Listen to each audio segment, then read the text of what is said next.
Performing a brake flush on a BMW.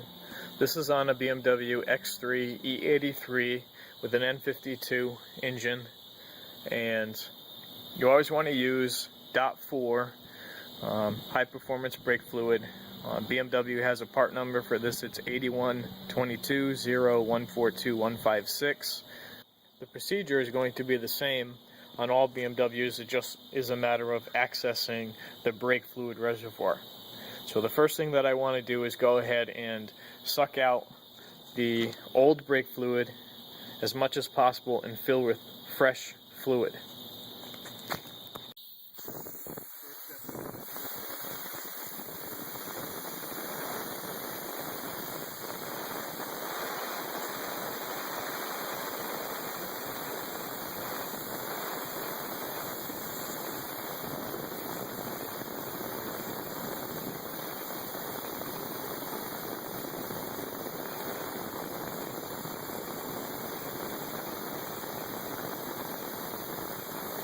There is a little screen inside the brake fluid reservoir. You can try to remove it, but actually it's easier just to wait, and actually the fluid will kind of pool back up inside the screen, and then you can go ahead and remove a little bit more. You just have to be a little bit patient, and you can get basically down to the bottom of the reservoir, which I think they only have a tiny bit left on the bottom. So once you've removed all of the fluid from the bottom of the reservoir, you're going to go ahead and fill to the full level with your BMW brake fluid. You can see the max mark right there on the reservoir. So I'm going to go ahead and fill my reservoir up to that max point. And then I actually have an adapter that I can rest on top of the reservoir and then use my vacuum brake bleeder to go to each caliper one at a time to suck the brake fluid through the system. Brake fluid is very hygroscopic, so they recommend replacing brake fluid every 2 years.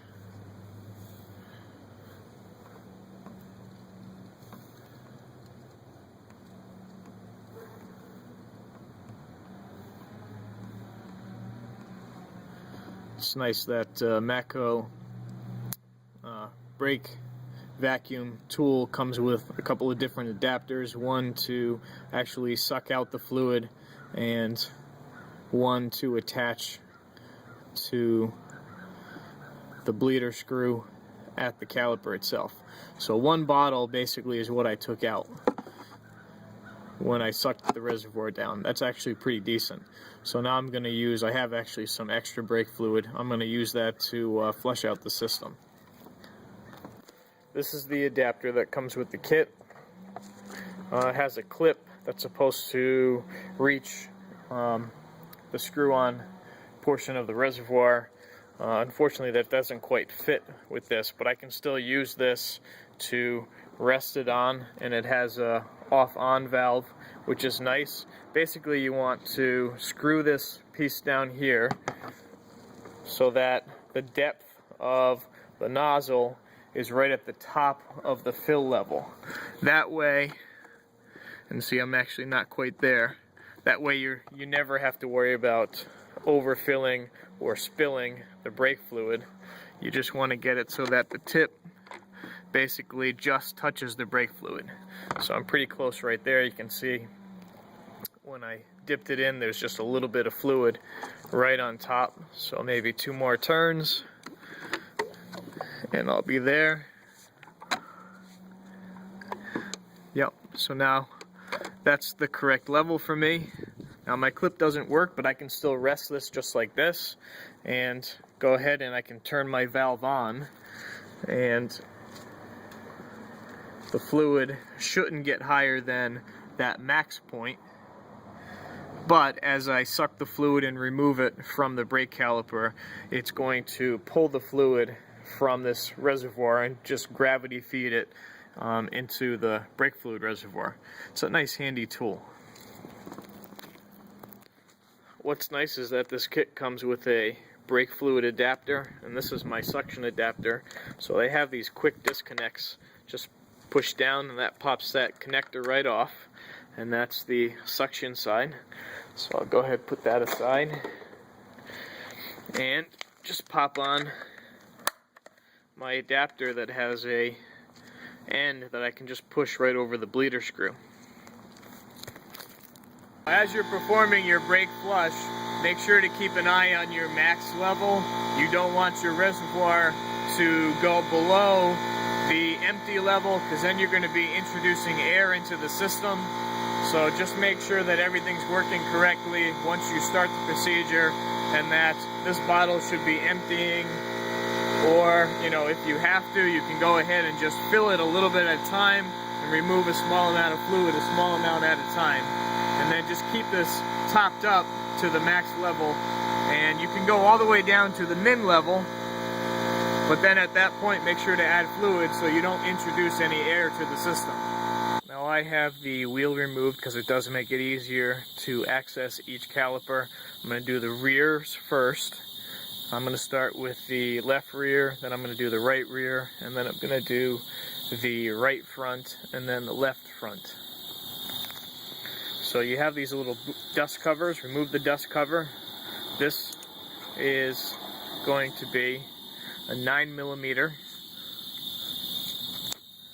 and you don't want to introduce air to the system, so make sure that you install your suction and start the suction. Make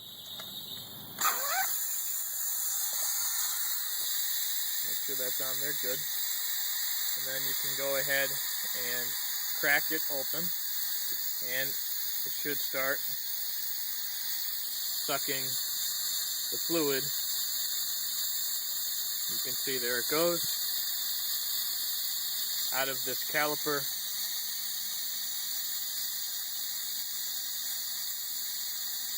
And because everything's sealed, no air should be introduced into the system.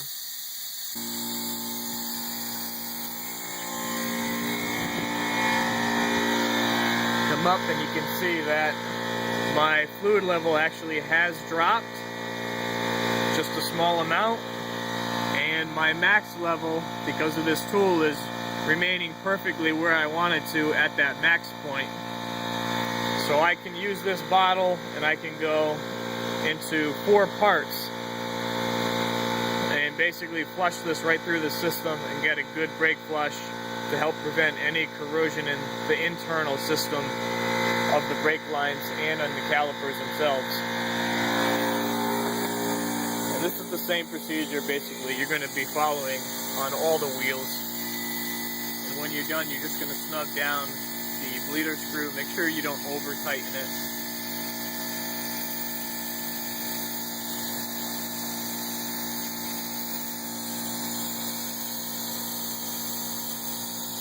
See, I have just a small amount of fluid collected.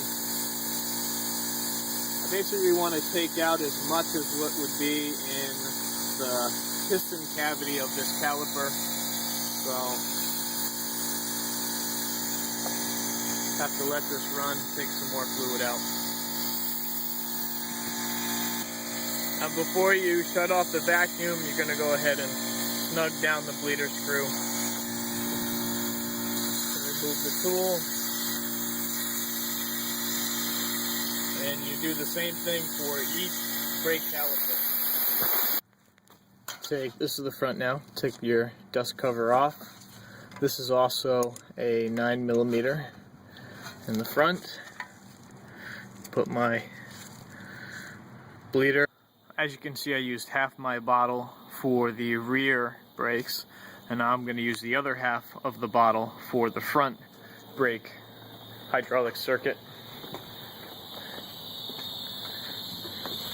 And I took the wheels off in the front again just to make it easier. Turn my vacuum on first before I crack the bleeder open. Just slowly crack it open, and the fluid should, yep, you can see it being sucked out of the brake caliper. And again, just keep an eye on your reservoir level to make sure you don't get too low.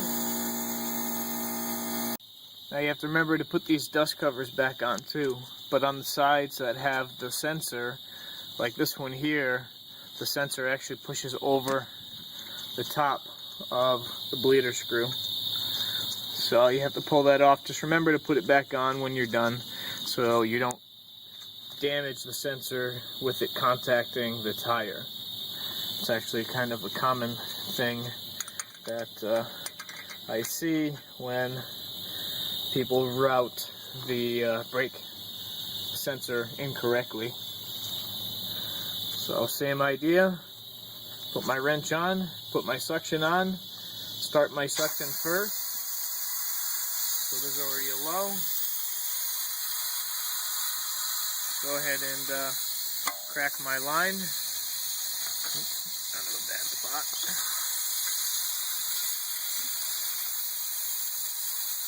There we go. Okay, suction's on, make sure that's secure. Track the line, make sure you get flow.